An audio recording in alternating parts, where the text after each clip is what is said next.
to the footy show. Yes, it's been a minute.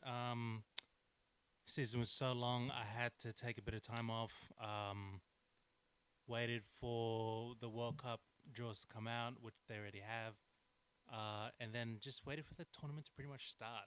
Egypt and Belgium, so I couldn't preview that one. And but I will tell you about the results. Overall game, we were fairly lucky to even get out of that game with a draw. Were we the best? No. I think the midfield was very weak, not creating enough chances up front. Get to the Ketelaere up front, as a young kid, still trying to learn how to be an effective striker, not like Lukaku, which came off the bench and absolutely killed it just before the hydration break. And the thing is that people don't understand is that Lukaku, I don't care if he's old. The fact that you can attract defenders, he attracted two defenders just before that on goal went in. His presence alone commands the attention of any defenders around him. Whether they're going to go and attack him or not, they think twice about doing it. They both went in at the same time, and the pressure resulted in an on goal. Yeah, I'm going to say it. A lot of people don't agree with me, but I think Belgium scraped through in terms of the first half performance. I think the midfield does not work with Yuri Tillemans and Onana. Does not work for me. I think Onana needs to come off the bench, put a younger guy there with Yuri, both of them controlling the midfield, and then De Bruyne up front. Mate, absolutely going to just go and just absolutely pepper goals and assist. Yes, this is not going to be like 2018 where that was literally prime Eden Hazard, Dries Mertens. Who else? Thomas Meunier is still here. Fellaini, company, like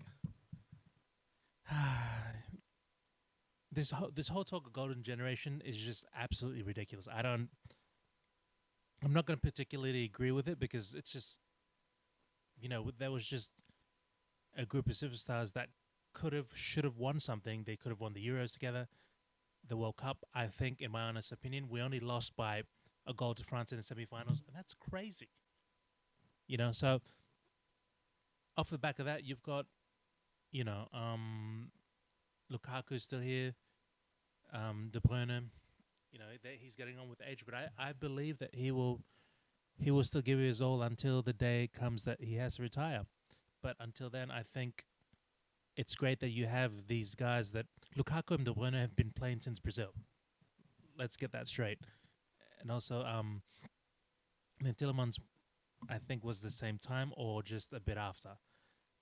And these guys have been around superstar people that molded that group of players that they're carrying it on now.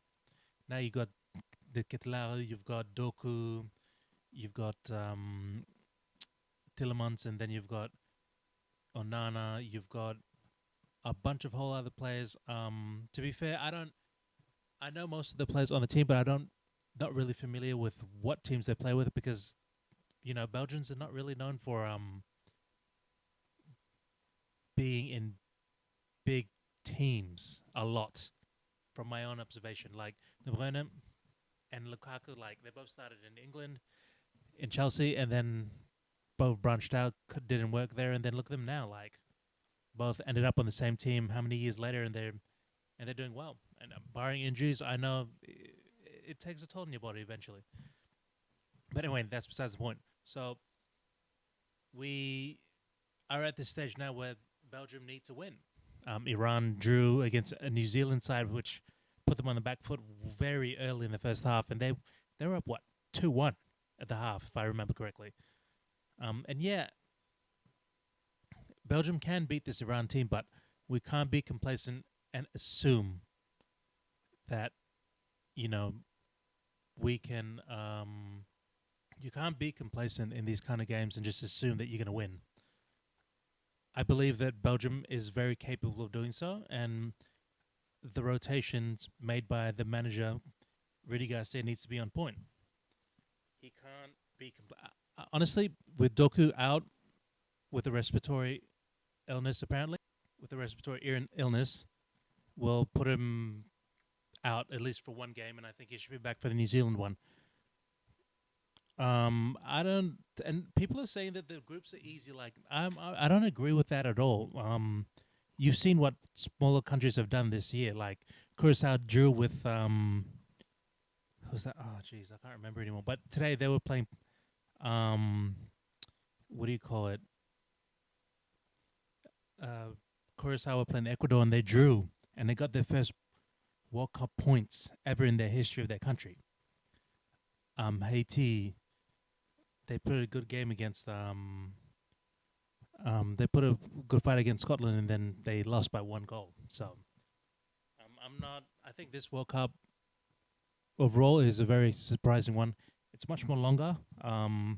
It's much more competitive, and it's more likely that teams that you did not actually expect to win actually went up, pushed up further than most people expected. Like today, Japan. Oh my goodness, 4-0. Anyway, we'll talk about that later.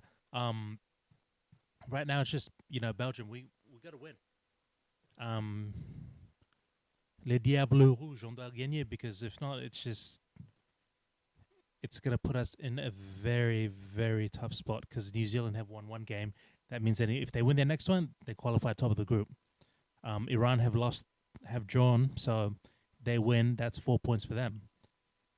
Egypt have also drawn, so if they win, it could be a very close, three-way tie in terms of teams that are going to win the group for Group G. But honestly, I'm feeling more optimistic about this time than the Egypt game. Unfortunately, Iran have been struggling off the pitch more than on the pitch, in my opinion, with the stupid immigration laws. Mate, just this is the World Cup, not some convention where people are gonna come and just start doing stupid shit. And honestly, I've never liked the fact that politics always mixes with sports. That never works, never has, never will, and it's crazy. Both should be separated, like church and state. Seriously. But unfortunately, sometimes sports are used for the right reasons to get out a message. Yes, I know this, but in this case, this is ridiculous.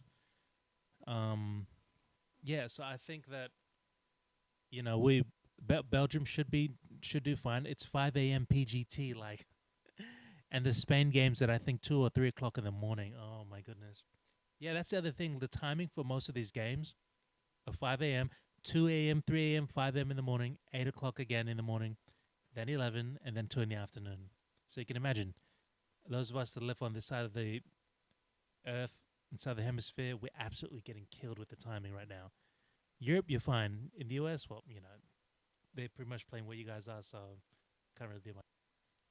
So just to wrap it up, I think in my own assessment of how the whole group would turn out, I think if Belgium play the way that we should be playing, we should be topping this group, no excuses. And or if not coming second, but not qualifying like the last World Cup would be an absolute embarrassment. We were under overwhelmed last tournament in Qatar. It was crazy. Canada absolutely outplayed us. We didn't even make it out of the group stage. It was crazy.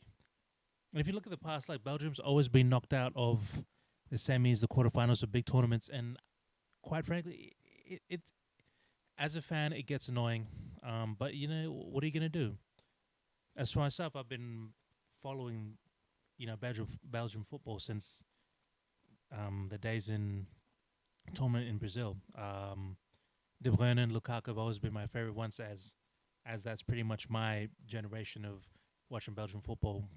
When I know a lot of good players have come through well long before the team. It is what it is now. But look, this is a very strange World Cup, to put it at that. Like I said, small teams doing a lot of surprising stuff that people didn't really expect. The other thing that I really find annoying is that like drinks breaks. Really, for advertisements, like in any other country, you're not stopping the game of football just to get water.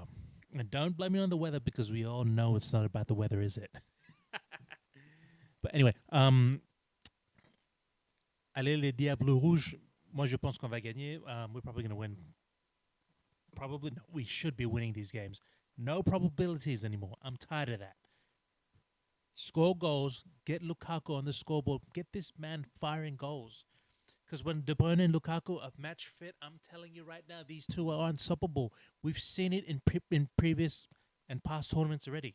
This is, you know, yeah, people call, oh, they're older. You know what?